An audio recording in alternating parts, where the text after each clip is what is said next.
मित्रों, आज का विषय है मर जाना, मगर ये 3 चीजें स्त्री को भूल कर भी मत देना, वरना जीवन भर गरीबी से निकल नहीं पाओगे। मित्रों, एक समय की बात है, जंगल में एक लकड़हारा भगवान शिव की पूजा किया करता था। समय धीरे धीरे बीतता चला गया। एक दिन भगवान शिव उस लकड़हारे की तपस्या से प्रसन्न हुए और फिर शिव और पार्वती संत का रूप बना करके लकड़हारे के सामने प्रकट हो गए और कहने लगे, बोलो बेटा, मैं तेरी तपस्या से बहुत प्रसन्न हूँ। तू मुझसे चाहे कोई सा एक वरदान मांग ले, तू जो भी मांगेगा तुझे वही मिलेगा। वहीं भगवान शिव की बात को सुनकर के लकड़हारा कहने लगा, प्रभु, मैं गृहस्थ जीवन जीना चाहता हूँ, इसलिए मैं ये चाहता हूँ कि किसी सुंदर लड़की के साथ में मेरी शादी हो जाए और मैं गृहस्थ जीवन का सुख भोग सकूँ। फिर भगवान शिव ने कहा, ऐसा ही होगा और 1 हफ्ते के अंदर तुम्हारी शादी एक सुंदर सी लड़की के साथ हो जाएगी। और फिर ऐसा कहकर भगवान शिव और माता पार्वती अंतर्ध्यान हो गए। वहीं 3-4 दिन के बाद में वो लकड़हारा जो था जंगल में लकड़ियां काटने के लिए निकला, तो उसे बियाबान जंगल में कुछ सूखी लकड़ियां बीनती हुई एक सुंदर लड़की दिखाई दी और फिर वो दोनों एक दूसरे को देख करके मुस्कराने लगे। वहीं लकड़हारे ने उस लड़की से पूछा, क्या तुम मेरे साथ में शादी करोगी? फिर वो लड़की कहने लगी, मैं वैसे भी यही सोच रही थी कि तुम मुझे बहुत अच्छे लग रहे हो और फिर मेरा इस दुनिया में कोई और है भी नहीं। मैं रोजाना जंगल में लकड़ी बीनकर अपना गुजारा करती हूँ। वहीं लकड़हारा भी कहने लगा, मेरा भी इस दुनिया में कोई नहीं है, चलो हम दोनों शादी कर लेते हैं। हम दोनों को शादी कर लेनी चाहिए और फिर हम दोनों एक साथ जीवन बिताएंगे। इस प्रकार उस लकड़हारे ने उस लड़की के साथ में शादी कर ली। वहीं लकड़हारा जो था शादी करने के बाद में अपनी पत्नी को अपनी कुटिया में छोड़ गया और उसी स्थान पर पहुंचा जहां पर उसकी मुलाकात भगवान शिव और पार्वती से हुई थी। और फिर उसने भगवान शिव को याद किया और कहा, प्रभु, मुझे एक बार दर्शन और दो, मैं आपका आशीर्वाद लेना चाहता हूँ। अब मेरी शादी हो चुकी है। चूंकि लकड़हारा भगवान शिव का बहुत बड़ा भक्त था, इसलिए भगवान शिव लकड़हारे की प्रार्थना को टाल नहीं सके और प्रकट हो गए और कहने लगे, बताओ बेटे, तुमने मुझे क्यों याद किया?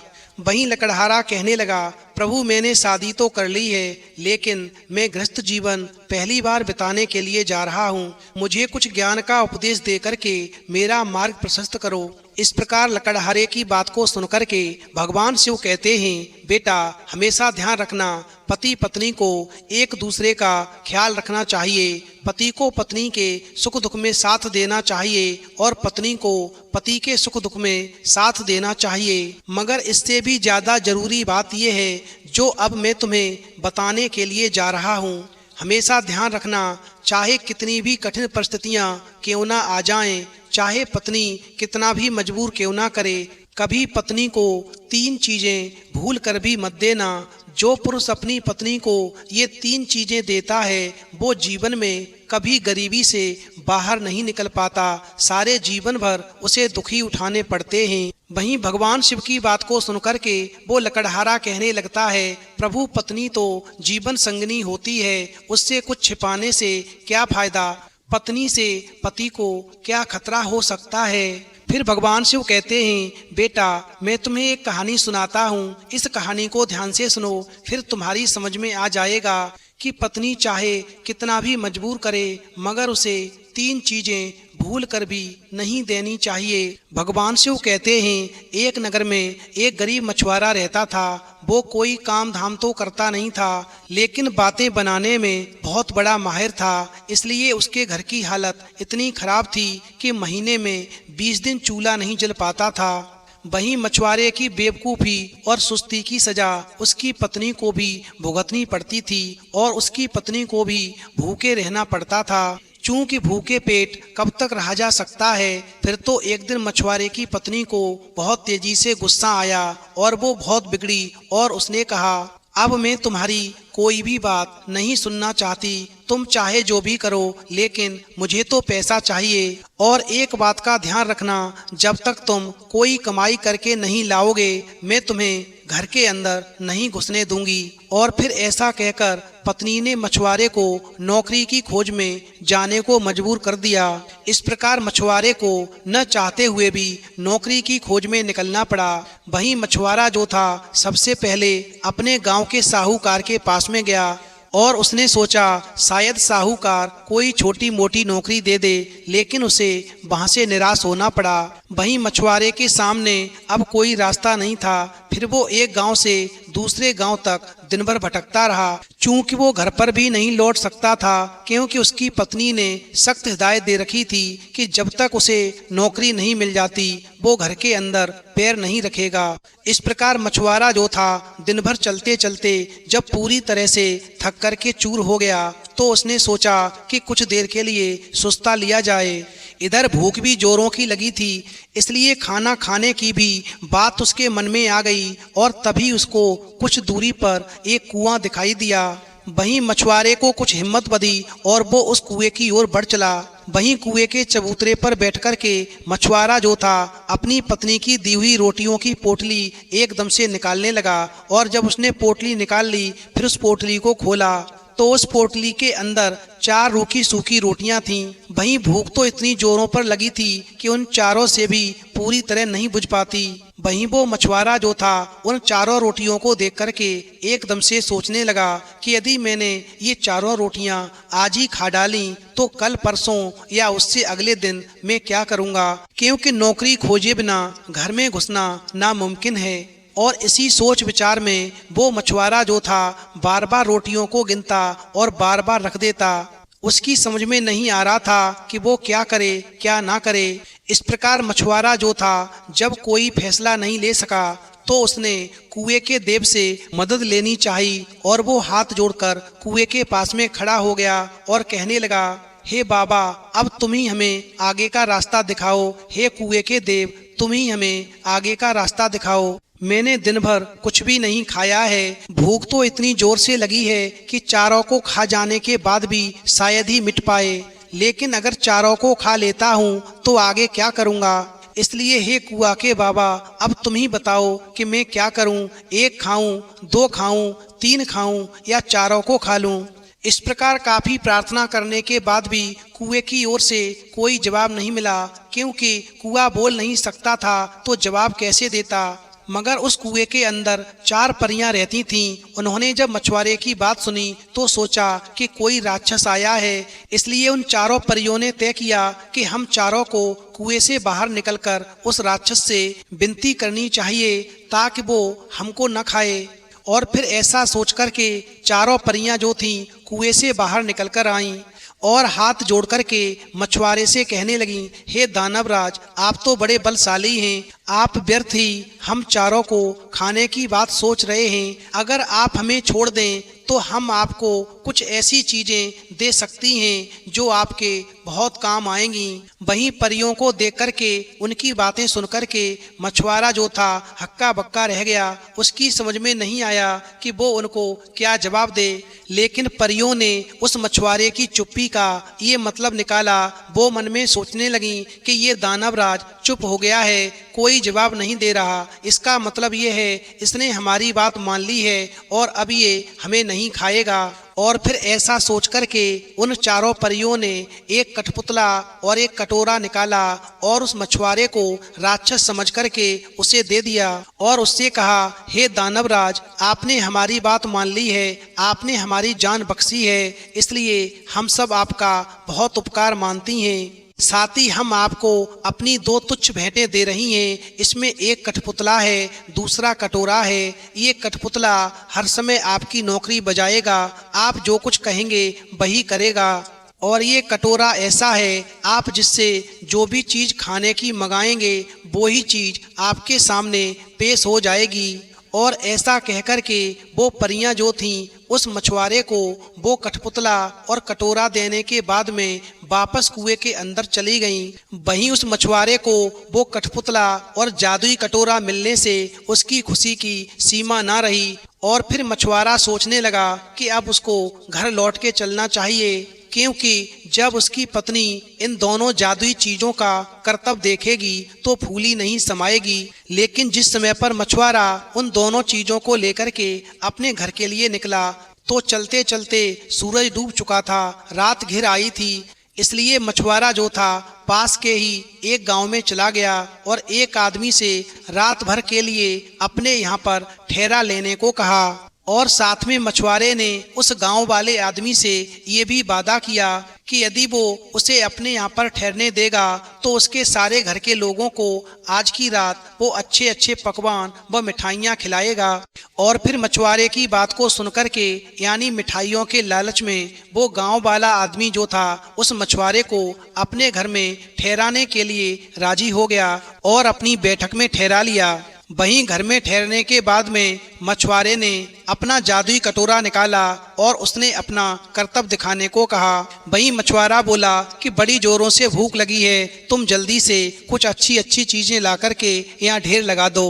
भगवान शिव आगे कहते हैं, बेटा जैसे ही मछुआरे ने उस कटोरे को अच्छी चीजें लाने की आज्ञा दी, एकदम से वहां पर ढेर लग गया। इस प्रकार जब सारे लोग खा पी चुके तो उस आदमी की घरवाली झूठे बर्तनों को लेकर के नाली की ओर चली। और फिर ऐसा देख कर के मछुआरे ने उस आदमी की पत्नी को रोक लिया और कहा, तुम झूठे बर्तन मत साफ करो, मेरे पास में जो ये जादुई कठपुतला है 1 मिनट के अंदर सारे बर्तन साफ कर देगा, तुम्हें परेशान होने की कोई जरूरत नहीं है, तुम जाकर आराम करो। वहीं मछुआरे के कहने भर की देर थी कि कठपुतले ने सारे के सारे बर्तन पल भर में निपटा डाले।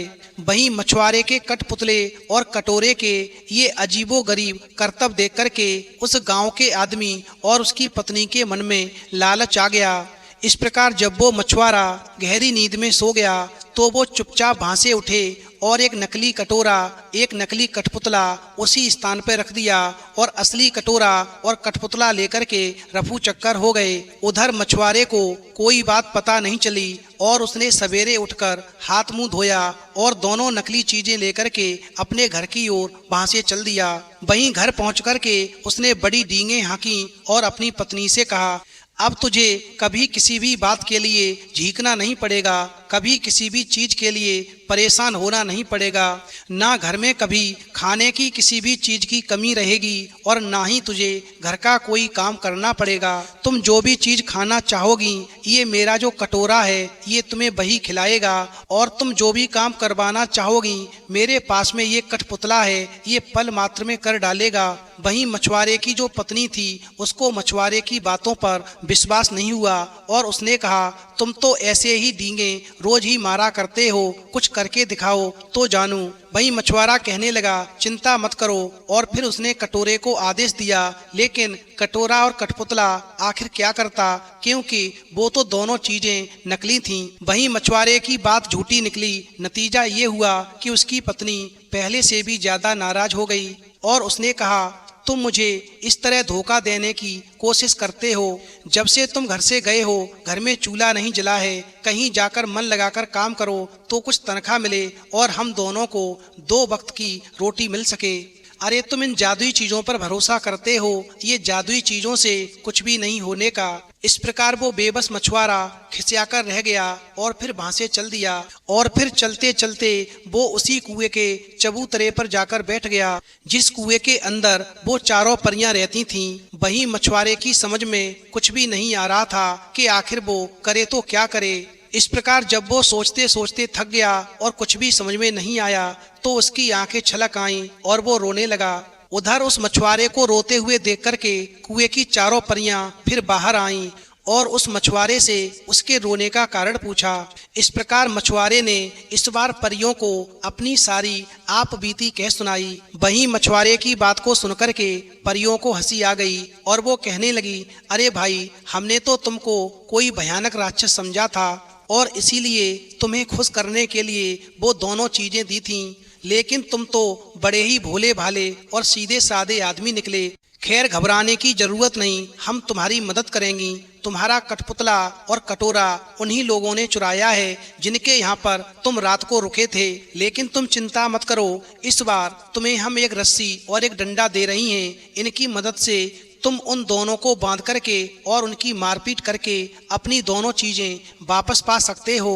भगवान शिव आगे कहते हैं, बेटा इस प्रकार परियों ने इस बार मछुआरे को एक डंडा और एक रस्सी दी और फिर वापस उसी कुएं में चली गईं। वहीं जादुई रस्सी और डंडा लेकर के मछुआरा जो था फिर उसी आदमी के यहाँ पर पहुंचा और कहा, इस बार मैं तुम्हें कुछ और नए करतब दिखाऊंगा। वहीं उस गांव वाले आदमी के मन में पहले से ही लालच भरा था। उसने समझा कि इस बार कुछ और जादुई चीजें हमारे हाथ लगेंगी और फिर उसने अपनी बैठक में पुनः उसको ठहरा लिया। लेकिन इस बार सब कुछ उल्टा हुआ। मछुआरे ने जैसे ही रस्सी को हुक्म दिया कि इन दोनों को बांध लो, फिर तो रस्सी ने एकदम से वो गांव वाला आदमी और उसकी पत्नी को कसकर बांध लिया। वहीं जादुई डंडा ने उन दोनों की दनादन पिटाई की। वहीं मछुआरे ने कहा कि तुम दोनों ने मुझे धोखा दिया है। मैंने तो ये सोचा था कि तुमने मुझे रहने को जगह दी है, इसलिए मैं भी तुम्हारे साथ में कोई भलाई कर दूं, लेकिन तुमने तो मेरे साथ में उल्टा बर्ताव किया। तुमने तो मेरा कठपुतला और कटोरा ही चुरा लिया और अब यदि तुम इस मार से बचना चाहते हो तो मेरी दोनों चीजें मुझे वापस कर दो, नहीं तो मैं रस्सी और डंडे से तुम्हें जान से मरवा दूंगा। भगवान शिव आगे कहते हैं, बेटा इस प्रकार उन दोनों ने झटपट दोनों चुराई हुई चीजें उस मछुआरे को वापस कर दी और फिर वो मछुआरा जो था उसने रस्सी और डंडे को हुक्म दे दिया और वो रुक गए। इस प्रकार वो मछुआरा जो था अपनी चारों जादुई चीजें लेकर के प्रसन्नता पूर्वक अपने घर वापस लौट आया।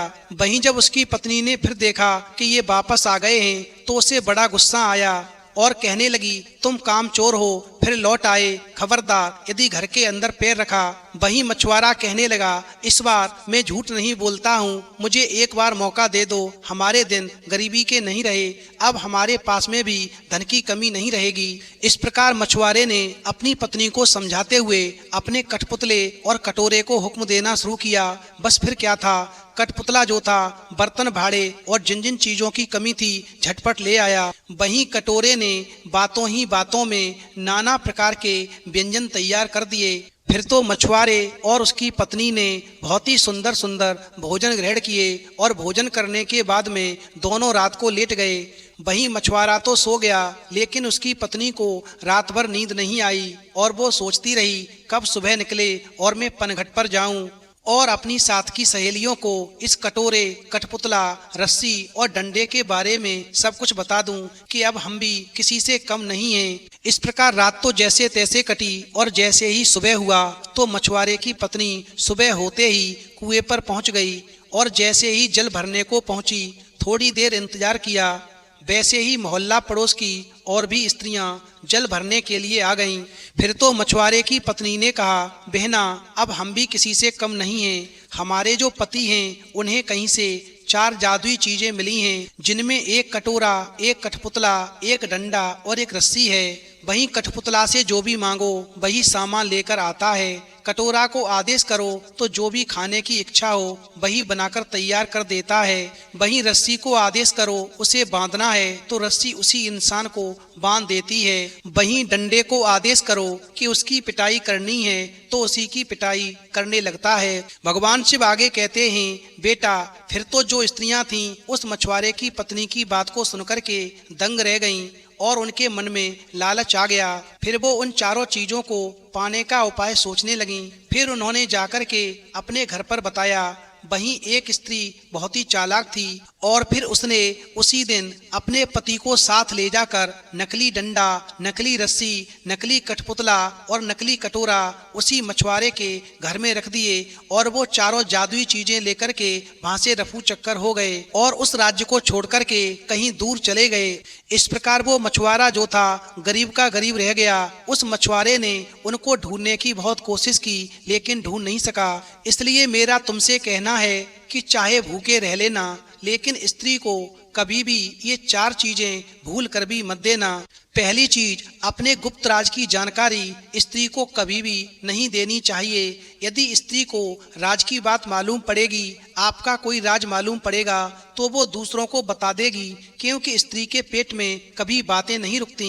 दूसरी चीज, अपने भविष्य की रणनीतियों के बारे में भी कोई जानकारी नहीं देनी चाहिए, अन्यथा काम बनने से पहले ही बिगड़ जाएगा।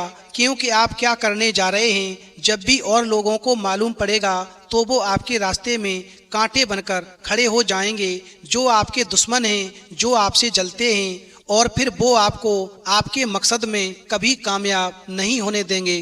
तीसरी चीज, यदि आप किसी के द्वारा अपमानित किए गए हैं तो भी ये जानकारी कभी पत्नी को नहीं देनी चाहिए, क्योंकि मौका पड़ने पर स्त्री चूकती नहीं है। चौथी चीज, धन से संबंधी जानकारी भी स्त्री को कभी नहीं देनी चाहिए, क्योंकि यदि स्त्री चरित्रहीन होगी तो वो अपने प्रेमी के साथ मिलकर के तुम्हें मरवा सकती है और धन का नाश कर सकती है। इस प्रकार कहानी सुनने के बाद में वो लकड़हारा जो था प्रभु को वचन देता है, प्रभु आपकी आज्ञा का पालन करूंगा, और फिर अपनी पत्नी के साथ में अपना जीवन व्यतीत करने लगता है। तो मित्रों, इस कहानी से ये सीख मिलती है, यदि मछुआरे ने वो 4 जादुई चीजें अपनी पत्नी को ना बताई होती तो शायद वो भिखारी ना बना होता।